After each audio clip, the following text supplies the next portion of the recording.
बिस्मिल्लाहिर्रहमानिर्रहीम। अस्सलाम वालेकुम नाज़रीन, मेरा नाम सरवत फरीम है। चूँकि अमेरिका के अंदर बैठ के नेतन्याहू और डोनाल्ड ट्रंप मिलकर ये फैसला कर रहे हैं कि उन्होंने गाज़ा के मुसलमानों का क्या मुस्तकबिल तय करना है, हमारे लिए इससे ज़्यादा कोई अंदोहनाक चीज़ नहीं हो सकती कि फ़लस्तीन के मुसलमानों की ज़िंदगियों का फ़ैसला उनकी मर्ज़ी से ज़्यादा अमेरिका में बैठे हुए चंद अशख़ास करेंगे। और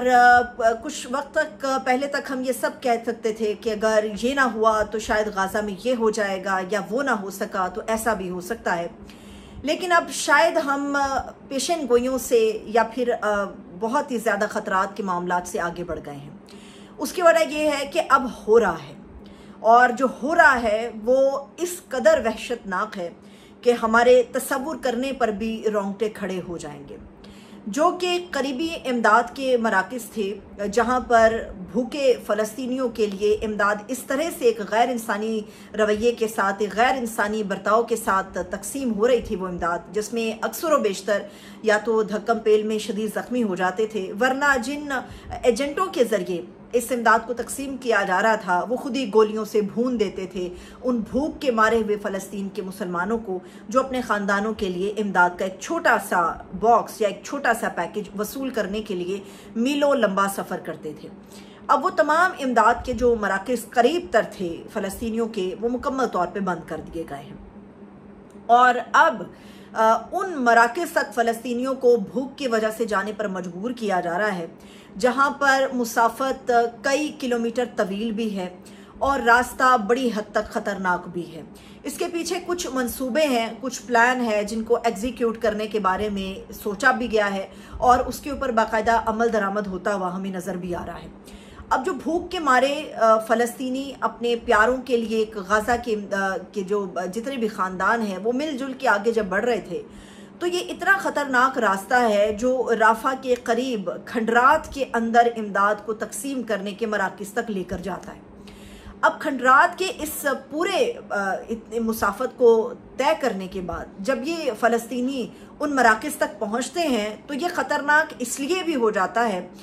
क्योंकि इन तमाम रास्ते की जो इस राफ़ा के खंडरात पर है, इस तमाम रास्ते की जो बाकायदा निगरानी है वो इज़राइल के सोल्जर्स नहीं करते। इसकी निगरानी इज़राइल ड्रोन्स के ज़रिए होती है, और उन ड्रोन्स के ज़रिए होती है जिनके पास कुछ मखसूस मकदार के अंदर बारूद मौजूद होता है। अब हमारे सामने 2-3 दिन पहले एक ऐसी वीडियो आई जिसने हमारे दिल दहला कर रख दिए। ये वीडियो इन्हीं खंडरात की थी जहाँ से 2 फ़लस्तीनी गालिबन बिल्कुल कम उम्र थे वो, और वो इमदाद को लेने के बाद वापस एक तवील मुसाफत तय करके अपने घर की तरफ रवाना हो रहे थे। तो इन्हीं इजरायली ड्रोन्स में से एक ड्रोन उनके ऊपर आ गिराया गया, जिसके बाद वो दोनों वहीं के दम तोड़ गए, इमदाद कहीं की कहीं बिखर गई। और ये रास्ता इसलिए भी ज़्यादा ख़तरनाक है, बहुत सारे लोग तो वहाँ पहुँच नहीं पाते, जो पहुँच जाते हैं वापसी पर उनको टारगेट किया जाता है। लेकिन भूख और उसकी वहशत इस कदर ज़्यादा है कि अब शायद ज़िंदगी की रमक बाकी नहीं रही, मगर अपने भूखे प्यासे बच्चों को और ख़ास तौर पे ख़वातीन को भी देखना जो है वो नामुमकिन हो गया है। इमदाद के तमाम रास्ते इस वक्त गाज़ा के मुकम्मल तौर पे बंद कर दिए गए हैं। अब इन खंडरात के अंदर इन फ़लस्तीनियों को इसलिए ले जाया जा रहा है क्योंकि जो इज़राइल के वज़ीर दिफ़ा हैं उन्होंने एक ऐसा प्लान पेश किया है जिसके ऊपर बाकायदा अमल शुरू हो गया। और वो प्लान ये है कि इन तमाम फ़लस्तीनियों, जिनकी गालिबन तादाद जो आसपास करीब के हैं 6 लाख के करीब है, ये कहा जा रहा है कि उन 6 लाख फ़लस्तीनियों को इस खंडरात के अंदर जो है वो आकर बसा दिया जाए। और इस खंडरात के अंदर जब ये 6 लाख फ़लस्तीनी आके बस जाएंगे तो इनको हम इंसानी हमदर्दी का एक शहर है वो डिक्लेयर कर देंगे। लेकिन इन फ़लस्तीनियों को, इन लाखों फ़लस्तीनियों को इन खंडरात में बसाने के पीछे क्या हिकमत है वो भी आपको बता देते हैं। कुछ देर पहले ये इत्तला मौसूल हुई है कि मोबाइल हाउसिंग यूनिट्स जो हैं इज़राइल की तरफ से ट्रकों पर लाद के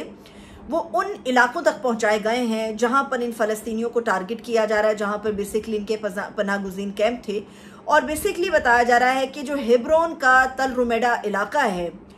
वहाँ पर इन मोबाइल हाउसिंग यूनिट्स को पहुँचाया गया है। ये एक आर्जी यूनिट्स हैं, रिहायशी यूनिट्स हैं, और मोबाइल हाउसिंग यूनिट्स को अर्जी तौर पे इसलिए वहां पर मुंतकिल किया गया है क्योंकि इजराइल गैर कानूनी तौर पे वहां पर अब अपनी बस्तियां बसाना चाहता है और अपने वहां पर जो गैर कानूनी तौर पे कॉलोनियां हैं वो बनाने के लिए हमें तैयार नजर आता है। और एक ऐसे वक्त में जब लोगों को मारा भी जा रहा है, इमदाद तकसीम भी नहीं की जा रही और उनकी किस्मत का फैसला गाजा के अंदर, फलस्तीन के अंदर बैठने की बजाय उनकी जिंदगियों का फैसला अमेरिका में हो रहा है, तो ऐसे में वहां पर गैर कानूनी कॉलोनियां और बस्तियां आबाद करने के लिए मोबाइल हाउसिंग यूनिट्स भी जो हैं वो पहुंचाए जा रहे हैं और उनके ऊपर बाकायदा इजराइल के परचम लहराए जा रहे हैं। अब ये दो मुल्क ऐसे थे जिनके बारे में गुमान किया जा रहा था कि शायद वो अमेरिका के प्रेशर के नज़र हो जाएंगे, शायद वो इजराइल के लिए कोई रास्ता निकाल लेंगे। इन दो मुल्कों में एक मिस्र शामिल है, एक उर्दन शामिल है। इन दोनों ममालिक से राब्ता किया गया कि फ़लस्तीनियों को यहाँ से उठाकर आपके मुल्कों में भेजा जाएगा और आपके मुल्कों में जब भेज दिया जाएगा तो जो अमेरिका का प्लान है कि हम फ़लस्तीन को दोबारा से आबाद करेंगे या गाज़ा को दोबारा से आबाद करेंगे, यहाँ पर रोज़गार के मौके पैदा होंगे तो इन फ़लस्तीनियों को वापस लाकर यहाँ पर बसाया जाएगा। जो हमारे पास ताज़ा तरीन इत्तला है उसमें मिस्र और उर्दन दोनों ने इनकार कर दिया है कि वो फ़लस्तीनियों को अपने यहाँ आबादकारी की इजाज़त नहीं देंगे।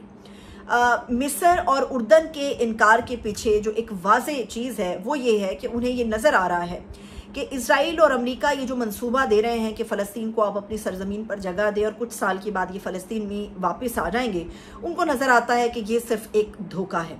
और इन फ़लस्तीनियों को कभी वापस नहीं ले जाया जाएगा, जिसकी वजह से उनके यहाँ बहुत सारे मसाइल पैदा होने का ख़तरा है। तो उन दोनों ममालिक ने किसी भी दबाव में आए बगैर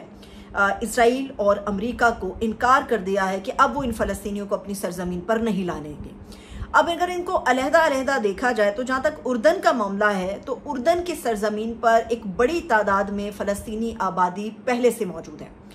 और उर्दन नहीं चाहता कि इन मज़ीद फ़लस्तीनियों को जब यहाँ पर लाया जाए तो वो ताकत का एक तवाज़ुन बिगड़ने का ख़दशा है। फ़लस्तीनी पहले से ज़्यादा क़ुव्वत में उर्दन में खड़े हो सकते हैं जो उर्दन के अपने लोगों और उनकी हुकूमत के लिए मसाइल की एक वजह बन सकते हैं, इसलिए उर्दन ने बिल्कुल साफ इनकार कर दिया।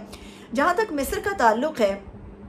तो मिस्र हमेशा से हमास के ख़िलाफ़ रहा है। मिस्र की पहले की हुकूमतें भी हमास के क़िला कमा के लिए काम करती रहीं और अब भी मिस्र जो है वो फ़लस्तीनियों को अपनी सरजमीन पर इसलिए जगह देने को तैयार नहीं है क्योंकि उन्हें इस बात का अंदेशा है कि हमास का जो असर रसूख है वो मिस्र की सरजमीन पर बहुत ज़्यादा बढ़ जाएगा, जिसके ख़िलाफ़ पहले से मिस्र काम कर रहा है। इसलिए मिस्र फ़लस्तीनियों को जगह देने को तैयार नहीं है। और याद रहे कि गाज़ा के मुसलमानों तक अगर इमदाद को पहुंचाना है तो हमें ये तो नज़र आता है कि इजराइल उस इमदाद को गाज़ा में दाखिल नहीं होने दे रहा, लेकिन हमें ये भी याद रखना चाहिए कि जो राफा है,